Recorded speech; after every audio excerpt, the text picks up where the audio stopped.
Actuellement, 22 pays africains mettent en œuvre l'initiative pour la transparence dans les industries extractives, ITIE, dont 5 sont de l'Afrique centrale, le Congo-Brazzaville compris. Ce sont donc ces coalitions publiées Ce que vous payez Afrique centrale qui se retrouvent à Pointe-Noire pour célébrer le 10e anniversaire de Publier Ce que vous payez. Anniversaire dont les travaux ont démarré mardi dernier à l'hôtel Oken Palace. Ainsi, l'ouverture officielle est intervenue 24 heures après en présence du ministre délégué Léon Raphaël Mokoko, chargé du plan et de l'intégration qui a d'emblée relevé les efforts fournis par le gouvernement congolais en la matière. Le gouvernement de la République réalise depuis plusieurs années des actions d'envergure pour rendre plus transparent son mécanisme interne de traçabilité des flux matières et des flux financiers du secteur des industries extractives en procédant à l'inscription au budget de l'État d'une allocation pour soutenir l'action de l'ITIE, la publication des contrats pétroliers et miniers, la certification depuis 2003 des recettes pétrolières de l'État par un organe indépendant, en assurant la cohérence entre les données du tableau des opérations financières de l'État et les données contenues dans les différents rapports ITIE, ainsi que l'audit de la Société nationale des pétroles du Congo. Le gouvernement de la République considère comme axe de pérennisation la mise en place d'une loi portant transparence et responsabilité fiscale à promulguer avant la fin de cette année 2014. À ce jour, le gouvernement s'attelle à relever les défis majeurs contenus dans les recommandations des différents rapports de conciliation. Je pense à la mise en place d'un système d'information pour le suivi de flux. Je pense aussi à l'actualisation du cadastre minier et pétrolier. Je pense enfin au renforcement des capacités des parties prenantes. Léon Raphaël Mokoko a également reconnu le rôle combien important qu'a joué cette organisation de la société civile avant de rappeler que la transparence dans les revenus est un passage obligé pour le développement de la sous-région. Sur le plan national, aussi bien que sur l'échiquier international, cette organisation de la société civile a joué un rôle éminemment historique avec un regard vigilant sur la qualité de la gestion des industries extractives, particulièrement en ce qui concerne ce lien entre la richesse issue des ressources naturelles et le niveau social des populations. Publier ce que vous payez est une des conséquences logiques de la mise en œuvre de l'initiative pour la transparence dans les industries extractives, aujourd'hui norme internationale de référence dans la traçabilité des flux matières, mais également des flux financiers issus des industries extractives. En effet, toutes les simulations macroéconomiques arrivent à la conclusion selon laquelle une partie de la population demeurera nécessairement marginalisée si les politiques publiques n'incluent pas la dimension filet social dans la stratégie pour élargir la distribution du pouvoir d'achat et créer les conditions d'une croissance inclusive.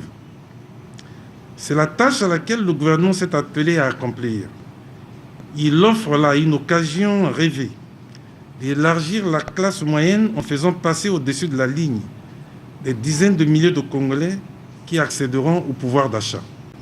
Publier ce que vous payez est un réseau mondial d'organisations de la société civile unies dans leur appel pour que les revenus pétroliers, gaziers et miniers constituent la base d'un développement durable et améliorent les vies des citoyens dans les pays riches en ressources. Or, il se trouve que la région Afrique centrale est celle qui décrit malheureusement le paradoxe de l'abondance. Les populations considèrent les ressources extractives comme une malédiction du fait que ces revenus sont liés aux conflits, endettement, pauvreté, corruption, pour ne citer que ces mots. L'Afrique centrale fait aussi face à plusieurs défis. C'est la région où le processus ITIE éprouve de graves difficultés à respecter les exigences du standard, atteindre et maintenir la conformité et montrer des progrès vers une gestion plus transparente des industries extractives. Une transparence qui se veut aujourd'hui beaucoup plus que financière, avec les innovations de la norme 2013. Essentiellement, comme vous savez, c'était un atelier de formation sur la nouvelle norme de l'ITIE. On a développé une nouvelle stratégie qui ne touche pas seulement à la transparence financière des industries extractives, c'est-à-dire au paiement que les entreprises font à l'État et ce que l'État reçoit.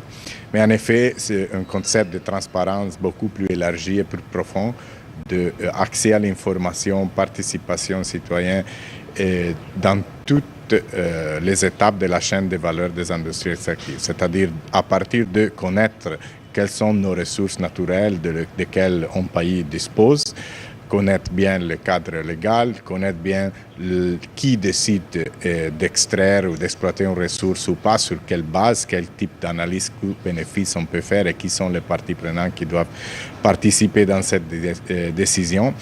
L'autre innovation de la nouvelle norme porte sur la transparence autour de l'activité des entreprises publiques.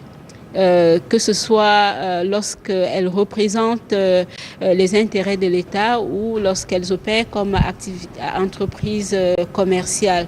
Donc ces entreprises doivent communiquer des informations sur toutes les recettes qu'elles perçoivent en nature, aussi bien sous forme de taxes, toutes les réalisations qu'elles opèrent sous forme de dépenses sociales, les informations sur les dépenses quasi-fiscales lorsque l'entreprise publique est appelée à payer une dette publique ou lorsqu'elle fait des réalisations sociales. Il convient de noter également quelques exceptions par rapport à d'autres régions africaines où l'on note encore la difficulté de maintenir une volonté politique pour avancer dans le processus. Le Congo-Brazzaville, par exemple, constitue un exemple des pays à encourager avec le projet de loi sur la transparence et la responsabilité fiscale. Le Congo démocratique également avec le processus de révision du code minier. On peut aujourd'hui reconnaître le fait que cette discussion autour de la transparence, autour de la responsabilité, il y a 10 ans, n'était pas du tout possible. Mais au stade actuel, les livres sont ouverts. S'agissant des paiements et des recettes, le gouvernement entreprend à travers le comité exécutif de l'ITIE à faire en sorte que les données soient disponibles. Les discussions se font publiquement, le tabou a été levé, l'ITIE publie régulièrement ses rapports et aujourd'hui le comité exécutif de l'ITIE a publié son 5e rapport qui date d'il y a quelques semaines et qui couvre l'exercice 2012 et il s'apprête à pouvoir organiser la réconciliation de 2013, n'est-ce pas, qui va être rendue publique en 2014. Et de ce point de vue, le Congo, je pense, témoigne d'un certain leadership. Au-delà, aujourd'hui, il y a un projet sur la législation relative à la transparence et la responsabilité fiscale qui est actuellement en débat. Et il y a des instructions fermes de la part des pouvoirs publics pour que cette loi soit effectivement adoptée lors de la prochaine session, n'est-ce pas, parlementaire.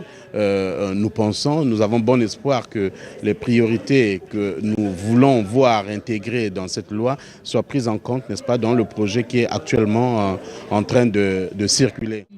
On a pu refaire la revisitation du code minier, associer la société civile pour le code des hydrocarbures, en tout cas en RDC, penser déjà à une loi par rapport à la transparence ou à l'accès à l'information. Donc ce sont des très grandes avancées pour la société civile, mais qui ne se limitent pas à notre domaine spécifique. Parce que quand vous avez une loi lancée sur la transparence ou sur l'accès à l'information publique, c'est une loi qui profite à toute la société civile en général et au peuple, à chacun des peuples et des populations. Des progrès qui résultent bien sûr des efforts multipartites pour promouvoir la transparence des revenus issus de l'exploitation des ressources naturelles. On retiendra donc que 10 ans après, la transparence dans les revenus en Afrique centrale est généralement acceptée comme un élément critique et condition essentielle de la gouvernance du secteur extractif.